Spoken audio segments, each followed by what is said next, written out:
Et toi, t'es plutôt pour ou contre la légalisation du cannabis? Honnêtement, plutôt pour. En Belgique, le cannabis est la drogue illégale la plus consommée. C'est aussi la seule drogue qui jouit d'une réglementation à l'image du pays. C'est-à-dire absurde, ascendant surréaliste. La réglementation du cannabis en Belgique, c'est la cerise sur le space cake. Juridiquement, je cite, la possession et la consommation de cannabis n'est pas autorisée, mais la détention de moins de 3 grammes ou d'une plante est tolérée dans le cadre d'un usage personnel. En gros, cette loi, ça dit tout et son contraire. C'est un peu de l'enfumage. Tu peux pas en posséder, mais tu peux en détenir. Les politiques, faut arrêter de picoler quand vous votez les lois. Certes, la picole est légale, mais pas sur le lieu de travail. En gros, en Belgique, tu ne peux pas en posséder, donc tu ne peux pas en détenir. Mais tout compte fait, il est quand même toléré que tu en détiennes, donc quelque part, tu peux quand même en posséder. Et dis, c'est un fan de Jean-Claude Van Damme qui a proposé cette loi, quoi. Tournée générale d'aspirine, cadeau, c'est pour moi. Alors, détention de moins de 3 grammes ou d'une plante. 3 grammes? Une plante?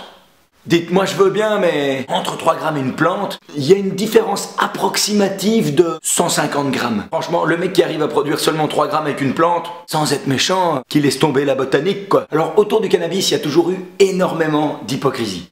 Énormément, vraiment. Par exemple, en Belgique, tu peux acheter légalement des grandes feuilles à peu près partout. Des grandes feuilles. Si c'est pas pour te rouler un patch, c'est pour quoi faire? Un post-it? Allez, arrête, hein.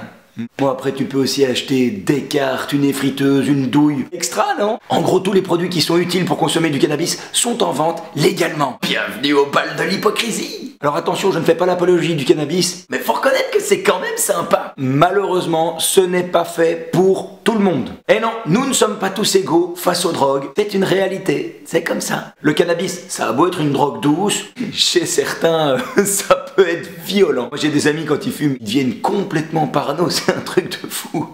Tout le monde m'observe et tout, je crois que putain, tout le monde va voir que j'ai fumé, oh putain. Il fait chaud, c'est moi ou pas? Alors si ça te met dans cet état-là, j'ai une solution pour toi. Fume pas, tu vas donner une mauvaise image du produit.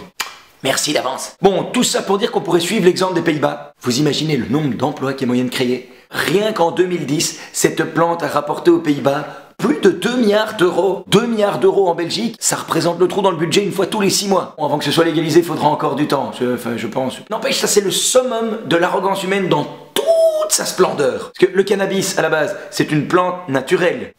On l'a pas inventé. C'est le fruit de la nature. Donc en l'interdisant, quelque part on interdit un peu la nature. Bon, ça, vous me direz, quand on voit comment on traite la nature, bientôt c'est la vie qui sera simplement interdite. C'est le truc en fait, c'est qu'en interdisant le cannabis, personne n'a le droit d'en consommer. Alors qu'en le légalisant, tout le monde ne sera pas obligé d'en fumer. Sur ce, des bisous.